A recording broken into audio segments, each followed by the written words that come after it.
Hello everyone, hope you're having a great day today. So this is actually one of my favorite topics. We're talking about sport tourism, and this is chapter 11. So sport tourism is one of the fastest growing sectors in the global tourism industry.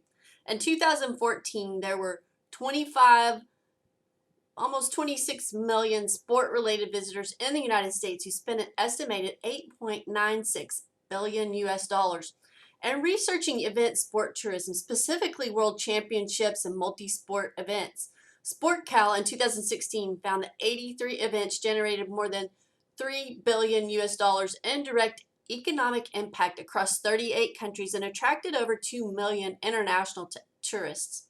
Sport tourism, as defined by Gibson 1998, encompasses three main types of travel and sport participation. Active sport tourism, a trip in which the tourist takes part in a sport such as golf or tennis. Event sport tourism, which is a trip in which the tourist watches a sport event such as a Super Bowl. And then nostalgia sport tourism, a trip in which the tourist visits a sport-themed attraction such as the Baseball Hall of Fame in Cooperstown, New York. The purpose of this chapter is to explore the relationship between sport and tourism, examine the three types of sport tourism, and recognize some of the environmental, economic, and sociocultural effects of sport tourism within a framework of sustainable development. The intent is to provide future sport managers with an understanding of the mutually beneficial relationship between sport and tourism to present some of the issues related to this growing industry. In the first decade of the 21st century, sometimes referred to as the lost decade by economists and tourism professionals, the tourism industry experienced some rocky times. Economic uncertainty, the terrorist attacks of September 11, 2001, the bombing of a nightclub in Bali, Indonesia, the SARS outbreak in Asia and Canada, and the swine flu epidemic in 2009 all affected the confidence of the traveling public, much like what we're seeing today with the pandemic. Despite the increased risks associated with travel, people have been traveling in even greater numbers. It's beginning to pick back up now.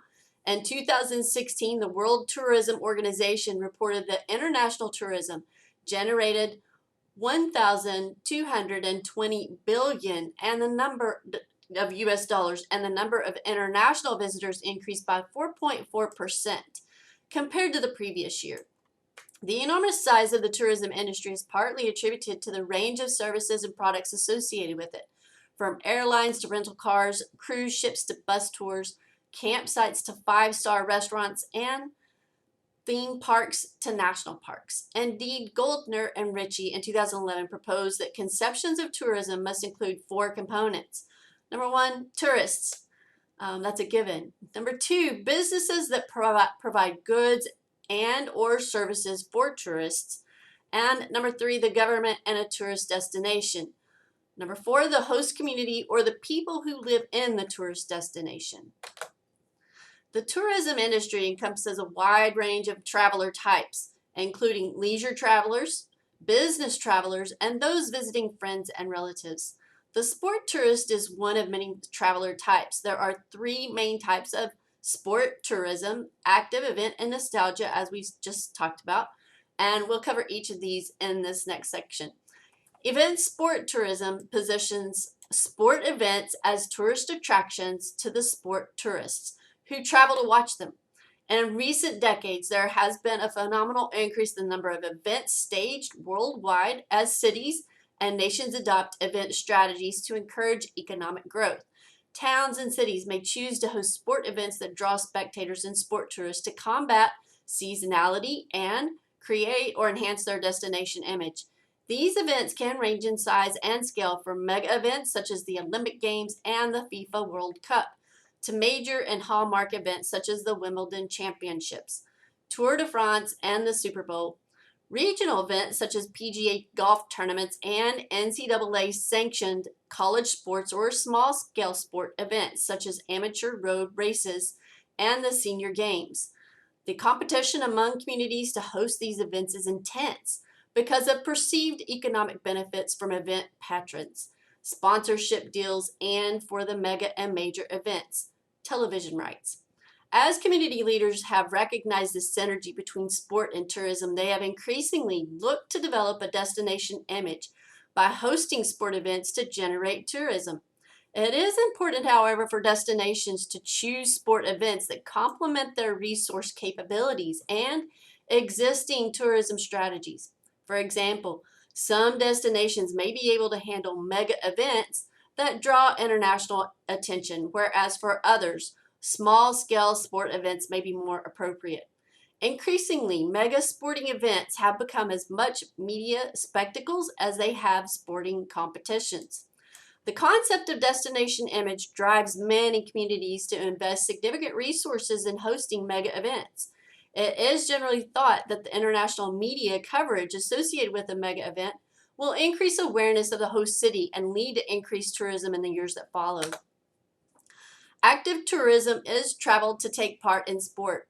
Some of the recent trends that might explain the increased popularity of active sport vacations are increased awareness of health and social benefits of physical activity, the burgeoning popularity of non-traditional sports and participatory sport events, and increased provision and awareness of active sport vacation options. A review of some of the specific types of active sport tourism illustrates the growth and opportunities for the active sport tourists. Active sport tourism includes activities such as skiing, mountain biking, and hiking, which can also be classified as adventure tourism. The Adventure Travel Trade Association, or ATTA, noted that a trip may be classified as an adventure trip if it involves two of the following three elements. Number one, interaction with nature, or number two, interaction with culture, and number three, or a physical activity. Adventure tourism is gaining in popularity. According to ATTA and colleagues, more than 1/4 of travelers engage in adventure activities while on vacation, and the adventure tourism industry is worth $89 billion. Some travelers seek hard adventure, whereas others seek soft adventure. Soft adventure activities include camping, canoeing, and wildlife viewing, and mountain biking, water rafting, and hang gliding are examples of hard adventure. Schneider and Voigt in 2012 suggested that personality type influences the type of adventure tourism a person seeks. Both hard and soft adventurers seek thrill and new experiences, but they differ in the degree of arousal and novelty sought. Amateur sport events are included in active tourism and event sport tourism. Over the past century, two of the most popular forms of active sport tourism have been golf and snow sports, notably alpine or downhill skiing. The United States has 24.1 million golfers ages 6 and over and around 16,000 golf courses. Many of these golf courses are located in southern resort states and entice golfers who live in areas with harsh winter climates. The term golf tourism is increasingly being applied to this specialist form of sport tourism. In a recent survey of golf tour operators, 80% reported an increase in the number of bookings in 2014. Spain and Portugal were the most popular destinations globally, although the United States and Scotland maintained market share. The development of downhill skiing in the United States resulted in tourism activities similar to those that occur with golf. Sun Valley, Idaho, the first all-inclusive ski resort in the United States, was designed to increase passenger volume on the new westward expansion of the railroad. Cycling as a sport and a form of tourism has grown in popularity in recent years. Cycle tourism breaks down into three segments: events such as races and charity rides, sporting rides organized by nonprofits such as Bike Florida, or commercial entities such as Backroads Bike Tours, and number three, trails, greenways, and rail trails. In a study of several mountain biking events in Colorado, researchers found that participants came from all over the United States and tended to stay for 3 or 4 days. Participants were often accompanied by family and friends and generated an economic impact for the host communities that ranged from $309,700 and $1.69 million. That's a big range. Besides event-related cycle tourism, a number of trails and routes are gaining in popularity as tourist destinations. The Allegheny Passage running between Pittsburgh and Washington, D.C. is particularly popular. Event sport tourism positions sport events as tourist attractions to the sport tourists who travel to watch them. In recent decades, there has been a phenomenal increase in the number of events staged worldwide as cities and nations adopt event strategies to encourage economic growth. Towns and cities may choose to host sport events that draw spectators and sport tourists to combat seasonality and create or enhance their destination image. The competition among communities to host these events is intense because of perceived economic benefits from event patrons, sponsorship deals, and for the mega and major events, television rights. As community leaders have recognized the synergy between sport and tourism, they have increasingly looked to develop a destination image by hosting sport events to generate tourism. It is important, however, for destinations to choose sport events that complement their resource capacities and existing tourism strategies. For example, some destinations may be able to handle mega events that draw international attention, whereas for others, small-scale sport events may be more appropriate. Increasingly, mega sporting events have become as much media spectacles as they have sporting competitions. The concept of destination image drives many communities to invest significant resources in hosting mega events. It is generally thought that the international media coverage associated with a mega event will increase awareness of the host and lead to increased tourism in the years that follow. Although communities continue to vie with one another to host mega events, the realization is growing that hosting smaller scale events might be more beneficial. Small scale sport events usually operate within the existing infrastructure of a community.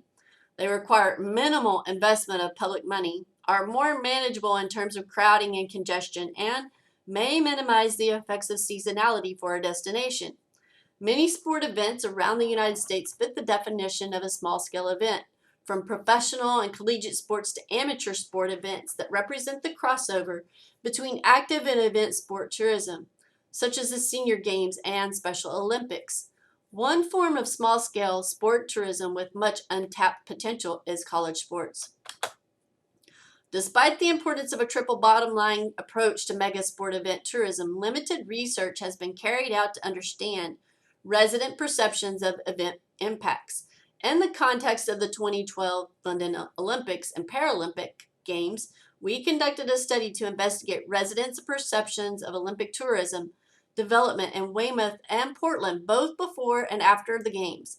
Weymouth and Portland, which hosted the sailing events for the 2012 Olympics, are located in Dorset in the southwest of England. The authors found that residents' overall support for hosting the Games was 89% in 2007, 85% in 2010, 78% in 2013, and 82% in 2016. In the 2013 and 2016 studies, questions were asked about perceived legacies resulting from hosting the Olympics. The most likely perceived legacy in 2016 was the sporting infrastructure and protection of the Dorset coastline, which 67% likelihood it would occur, followed by regeneration of East London, 54%, and increasing sport participation to improve physical activity. However, the findings also illustrate a lack of certainty regarding potential legacies, with 38% of respondents unsure whether the promised business growth associated with hosting the Olympics would actually occur. Increasingly, mega sporting events have become as much media spectacles as they have sporting competitions. Cities around the world regard the Olympic Games and the FIFA World Cup as chances to re-image themselves and boost their tourism industries. When South Africa held the FIFA World Cup in 2010, the expressed intent was not only to achieve the domestic goals of social cohesion and economic impact, but also to establish an increased international prominence for the entire African continent. Likewise, the Australian Tourist Commission actively worked to leverage the tourism associated with the 2000 Olympic Games in the years following by inviting the international travel media to visit and showcase various aspects of Australia in their travel, writing, and television coverage. The objective is to use a one-off event to generate long-term tourism that contributes to the economic impact of such mega events. For example, SportCal in 2016 reported that the economic impact associated with the 1.17 million tourists was intended who attended the 2016 Olympic Games in Rio was $1.2 billion. Hallmark events can range in size and scale, such as the Wimbledon Championships, Tour de France, and the Super Bowl. Regional events such as PGA golf tournaments and NCAA sanctioned college sports, or small-scale sports events such as amateur road races and the Senior Games. Here in Corpus Christi, we have this coming up in July, the TAF Games. It's Texas Amateur Athletic Federation Games that will be held. That's kind of like a mini Olympics. Small sport scale events usually operate within the existing infrastructure of a community, require minimal investment of public money, are more manageable in terms of crowding and congestion, and may minimize the effects of seasonality for destination. Many sport events around the United States fit the definition of small-scale events, from professional and collegiate sports to amateur sport events that represent the crossover between active and event sport tourism, such as Senior Games and Special Olympics. One form of small-scale sport tourism with much untapped potential is college sports. In terms of total attendance at sport events, college football and college basketball are second only to MLB, illustrating the local importance of these events. Further, a recent study by Lewis in 2017 found that college sport events across the state generated $1.8 billion in 2015. Other U.S. communities experience similar economic effects from hosting college sport events, and these events enable local stakeholders to boost local economies. Thus, community tourism agencies such as Destination Marketing Organizations, or DMOs, and sport commissions are often engaged in marketing and assisting amateur and professional sport organizations and events in their communities. Communities around the United States and the world are recognizing that although hosting the Olympic Games may be out of the question, hosting small-scale sport events is possible. Even Walt Disney World recognized the potential associated with sport tourism. In 1997, it opened the Wide World of Sports, which caters to active and event sport tourism. Nostalgia sport tourism involves traveling to visit sport halls of fame, taking sport-themed vacations on cruise ships or at resorts, attending fantasy sport camps, and touring famous sport stadiums. The credit card company MasterCard once ran an advertising campaign that showcased the journey of two friends in a Volkswagen bus who visited the 50 or 30 MLB parks in the United States.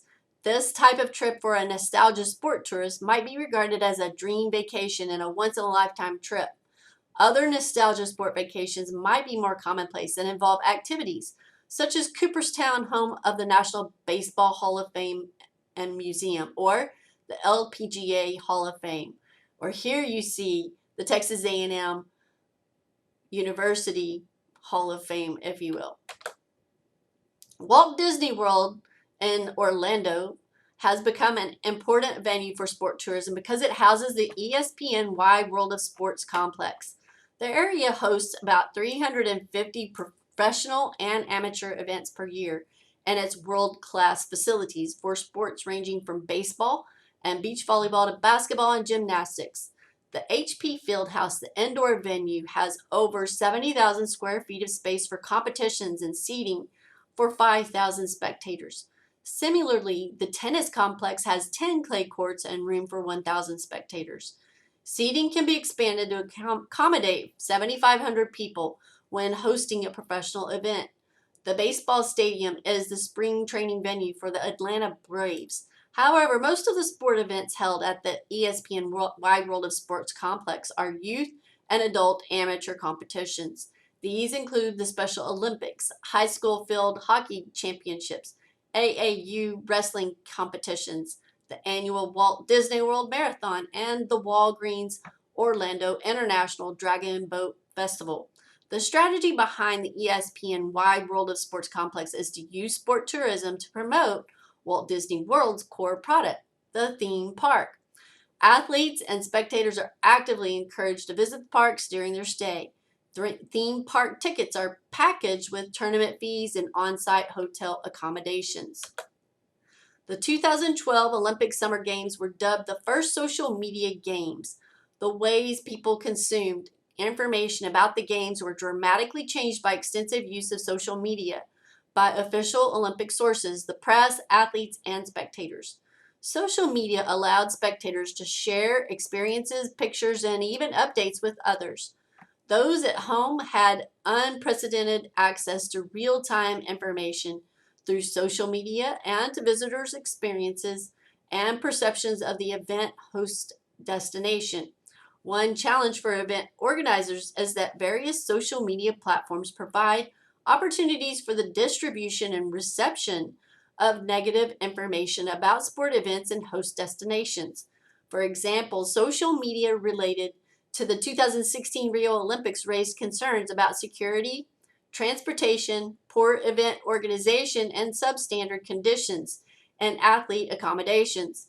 Many people were exposed to negative stories that may have changed their perceptions of and intentions to travel to Rio de Janeiro, Brazil, or future Olympic Games. The social media landscape continues to evolve, and the opportunities and challenges of social media will continue to be of concern to the sport and tourism industries and event organizations in the future.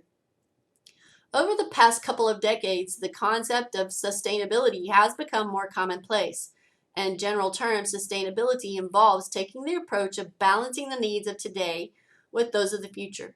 Much of the focus has been placed on the environment and the conservation of natural resources, but the environment is one part of the three-pronged approach to sustainability. The other facets are economics and social well-being. The phrase triple bottom line is frequently used to describe the interrelationship among three prongs of sustainability. If attention is not given to the long-term sustainability of a tourism destination, the effects of a large number of visitors can quickly destroy the attractiveness of a destination and its facilities. In the realm of sport, less attention has been paid to sustainability, although this is beginning to change. Yet some sports such as skiing or golf rely heavily on certain climate conditions and can also have negative effects on the environment and local communities, both socially and economically. Thus, as sport tourism continues to grow in popularity, we need to be aware of the potential negative and positive effects of this sport industry segment and work to ensure the segment's sustainable development. We will now look at each of the three prongs of sustainable development in turn. Hosting a mega event may be considered by some politicians and civic authorities to be a good way to bring benefits to host communities. Consequently, bidding for mega events such as the Olympic Games has become highly competitive. However, bidding for and hosting a mega event consumes a lot of time, energy, and taxpayer money. Within a prospective host city and nation, there may be many people who are not supportive of public resources being spent on an event. In 2015, the German city of Hamburg withdrew its bid to host the 2024 Olympic and Paralympic Games after a referendum. Earlier in the bid process, Boston also withdrew due to a lack of public support. The news media attributed Hamburg's withdrawal to voters' concerns over terrorism and security. The cost of hosting the Olympic Games, uncertainty caused by a migrant crisis in Europe at the time of the referendum, corruption scandals in soccer, and doping scandals in many high-profile sports. In this complex environment, residents voted against bidding for the 2024 Games despite the potential for economic development through destination marketing and event sport tourism. As we have discussed in this chapter, bidding for and hosting these mega events is a double-edged sword. Here are a few review questions. So what are the major dimensions of sport tourism and the sport tourism industry? And what strategies might you suggest to your community to leverage the tourism associated with college sports? How might we implement a sustainable development approach to future sport tourism ventures? You should now have a good overview of sport tourism in terms of academic knowledge and some practices around the world. The chapter starts with an analysis of the sport and tourism connection with a focus on understanding tourism and the tourism industry.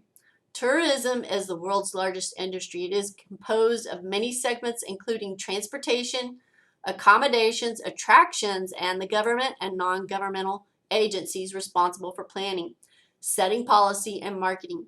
Sport tourism is defined as travel to participate in sport or active sport tourism, to watch sport, which would be event sport tourism, or to venerate or honor, revere something or somebody associated with the sport, or nostalgia sport tourism. And reviewing the three types of sport tourism, the chapter discusses some possible explanations for the increasing popularity of active sport tourism over the past couple of decades. Some of this popularity may be related to increased awareness of the benefits of an active lifestyle, coupled with increased opportunities to take part in sport on vacation at resorts, on cruises, and at amateur sport events. Golf and skiing are the most popular types of active sport tourism. Both sports have experienced stagnant participant numbers and may face some difficulties sustaining their market shares. All sectors of event sport tourism, on the other hand, are increasing in popularity. While some cities around the world continue to compete to host mega events such as the Olympic Games and FIFA World Cup, there is a growing realization, especially among communities in the United States and Canada, that small-scale sport tourism events may be more manageable and beneficial than mega events. As a result, many communities now have sport commissions that attract sport events to their towns or cities. Sport commissions coupled with destination marketing organizations are helping many towns and cities throughout North America develop sport tourism. The third type of sport tourism discussed, nostalgia sport tourism, is the least developed in terms of research and attention from tourism professionals. Nevertheless, in the United States and around the world, sport halls of fame, museums, and sport-themed events are becoming more popular. And that is all we have for today. I thank you for joining me. I look forward to talking with you again soon. Have a great day.